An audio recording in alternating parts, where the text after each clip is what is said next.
increase our production. Wine specifically takes quite a long time to be ready for consumption, right?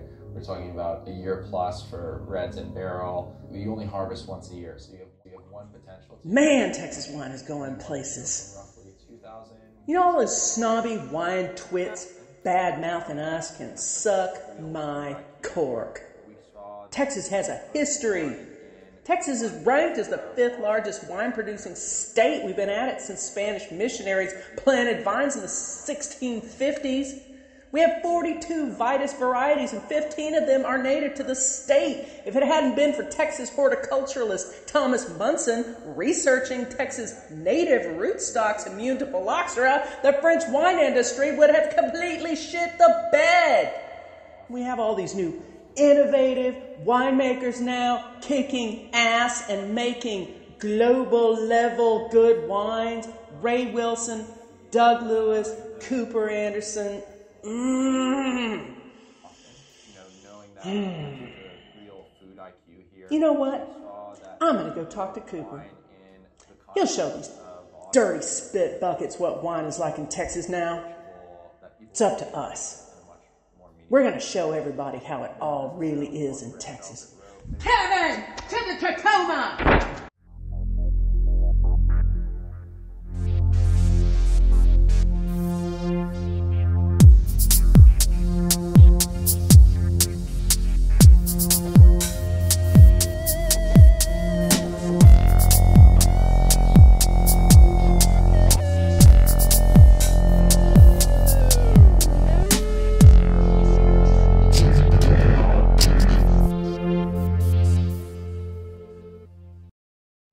So Kevin and I did hop into the Tacoma and drove to one of our favorite wineries, the Austin Winery, to talk to winemaker and soccer hunk Cooper Anderson about Texas' new wine styles and challenging conditions. Hey Cooper! How's it going? Hey girl! What are you doing? Where's your avocado? Why don't you go find your avocados? Look at the vine up there. Get a shot of that. Yeah, it's a 25-year-old Sauvignon Blanc vine from Mason. 25-year-old Sauvignon Blanc vine. Adrian and Travis not only work for the winery, but also make their own fabulous wines on the side. Today they are bottling fresh Tempranillo Nuevo. You know that Beaujolais Nouveau with the flowery label that Grandma always wants with Thanksgiving dinner? This wine is like that. Only better. And more Texan-y. So, tell me what's going on, guys. So we're doing a little bottling today. We're bottling up our Tempranillo. So we're taking some lovely empty bottles, filling it up with argon or nitrogen gas. Today we have nitrogen in this one. So any oxygen in here is getting displaced by a heavy gas, and then turn it on there to fill up. Sounds great. Yeah. Once it's filled up, Travis will take it and pour it. Push it straight to the back. It's not! Ever the annoyance, I decided I wanted to try my hand at the corking thingy. Here we go. Ready? I'm so scared. What if I mess it up? So here, and then... Done. Look what I did! And then you put it in the box. Oh, ready to go. Good work. I just want to do this. Encore, encore. On cork. God, I can't believe you missed that one. He's the dad joke guy. Okay. Well, this is strawberry umami, like fresh mushrooms, forest floor. It has a lot of aroma for such a light-bodied wine. And what's the ABV on this wine? We should be around 13%. So definitely a food wine. Like hard cheese. Yeah. Stand up to hard cheese. Yeah. Manchegos, something like that. Yeah. Which Tempranillo loves. Mm-hmm. No, this is beautiful. Fun collection of furniture from our mom's house. Are you filming me right now? Oh my God, stop it! What? Tell me a little bit about the trend in Texas wine styles right now, and tell me how you arrive at those styles.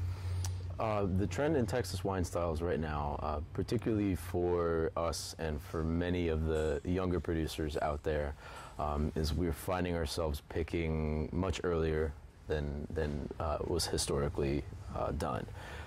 Part of that has to do with certain climatic conditions, climate change, making hotter, more intense summers, constant threat of rain and hail and other things like that. And then some of it is also market demand. Gotcha. Wine is being consumed at a higher level by a younger generation more than ever before in America. And a lot of those people just want something, light, fun, funky, and fresh. Light, fun, funky, and fresh. Light, fun, funky, and fresh. And so picking early to help maintain acidity. When we don't have a lot of tools in our winemaking repertoire in the style that we're going for in low intervention or quote natural winemaking practice, means that having brighter, better acidity in the wine, it will protect itself better.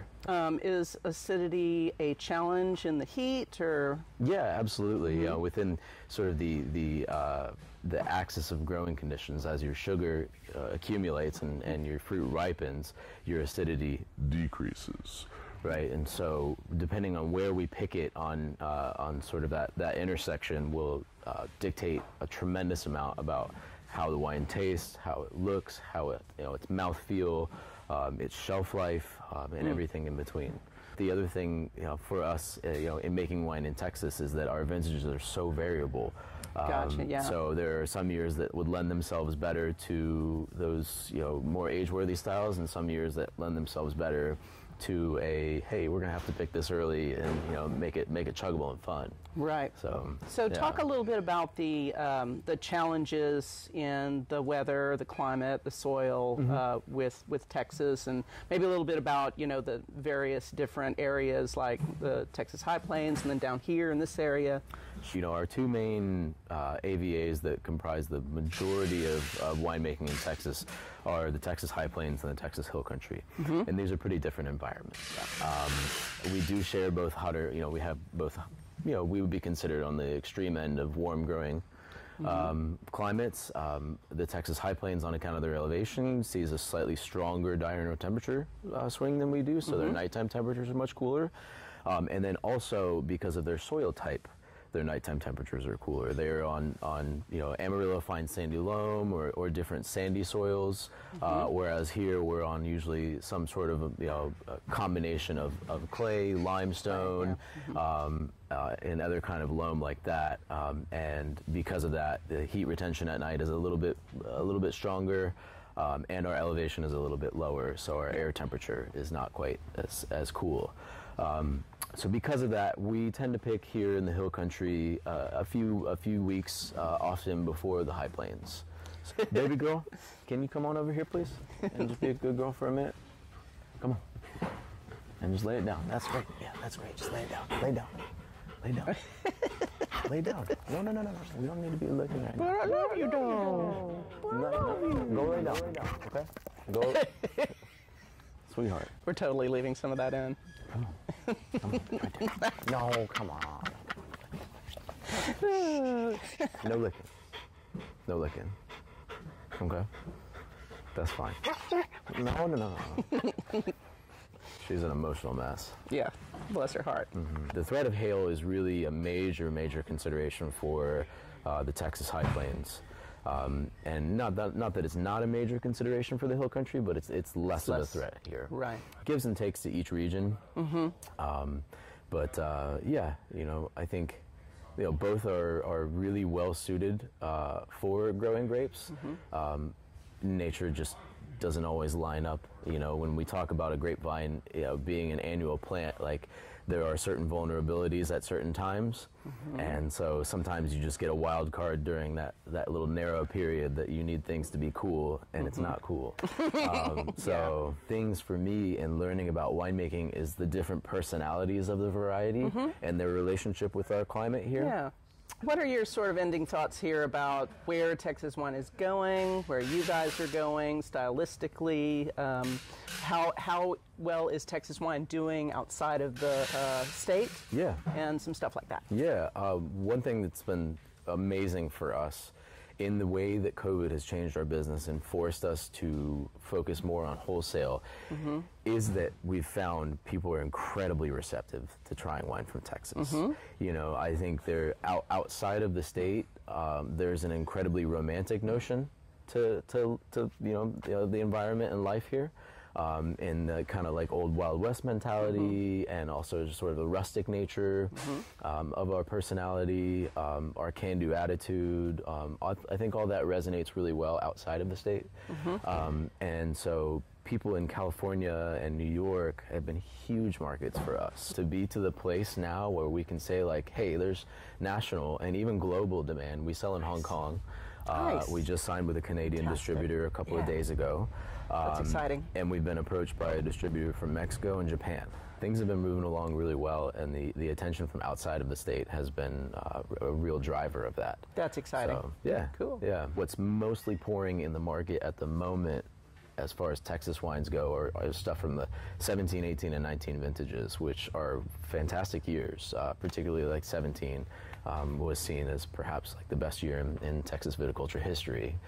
For both quality and quantity. Cool. And so a lot of those red wines are still outpouring in the market right now and really making a splash and impressing people. Awesome. So, that's good to know. Yeah. All right. Well, thank you so much for talking with me, Cooper. Anytime. And we have Andy here too. Andy. Light, fun, funky, and fresh. Being self-conscious. Validate me. Validate me. You film that? Yeah. After Cooper graciously humored me, we decided to mosey on down to the cellar where the juice gently slumbers. Cooper grows grape varieties that love the warm Texas climate and uses several methods of maturation to bring out the best in some of the most beloved varieties in the world. So yeah, Graciano, Grenache, Touriga Nacional, those were like the shining. Albarino, fantastic year for Albarino. Those were like the shining stars this year.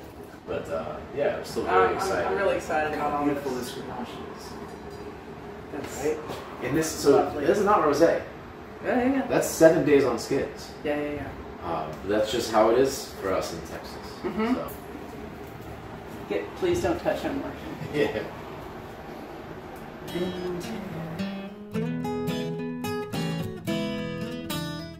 Ah, what a great day. I think I've made my point. Texas wine is going places just like I said. Time for some well-earned shut-eye. What are you doing in my bed again? You can't keep doing this, man.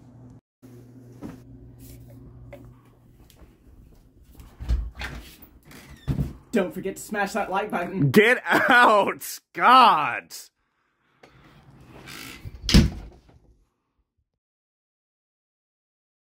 See, that's the problem with shooting with that front camera. If you shoot it with the back camera, it'll be not reversed. Well, I'll be goddamned.